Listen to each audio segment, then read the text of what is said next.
இயேசு சீக்கிரம் வருகிறார். அவர் சொல்கிறார், அவனோட கிரியைகளின்படி அவனவனுக்கு நான் அளிக்கும் பலன் என்னோடு கூட வருது.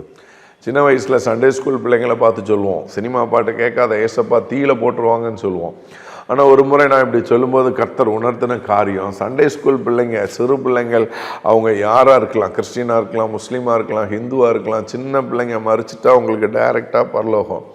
ஆனால் சண்டே ஸ்கூல் எடுக்கிற நம்ம தவறு செஞ்சால் தான் ஆண்டவர் நரகத்தில் போட்டுருவார்.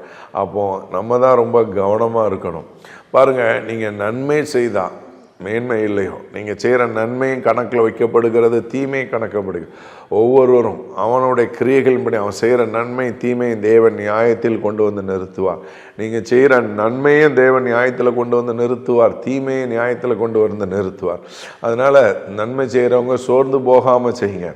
நீங்கள் சண்டே ஸ்கூல் எடுக்கிறீங்களா, விபிஎஸ் எடுக்கிறீங்களா, ஊழியம் செய்கிறீங்களா, அதெல்லாம் தேவன் கணக்கில் வைத்திருக்க. ஒரு சின்ன வசனத்தை ஸ்டேட்டஸ் வச்சா கூட அதை தேவன் கணக்கில் வச்சுருக்க. ஒரு தம்பி இப்படி சொன்னான், என்னுடைய மனைவி வசனத்தை டெய்லி ஸ்டேட்டஸ் வைப்பா. ஆண்டவர் சொன்னார், அந்த தம்பி முழு நேர ஊழியத்தில் இருக்கிறவங்க. ஆண்டவர் சொன்னார், உன் மனைவிக்கு ஒரு புது மொபைல் வாங்கி கொடு, அவள் ஊழியம் செய்கிறாங்க. அவனுக்கு அதிர்ச்சி ஆகிட்டு, நான் தானே ஊழியம் செய்கிறேன். அப்போ தான் கர்த்தர் சொன்னான், அவள் டெய்லி என்னுடைய வசனத்தை ஸ்டேட்டஸ் வைக்கிறான். அது கூட பரலோகம் கனம் பண்ணுது. ஆண்டுடைய ஊழியத்தை செய்யுங்க, ஸ்டேட்டஸ் வைங்க, கர்த்தருடைய வசனத்தை. God bless you.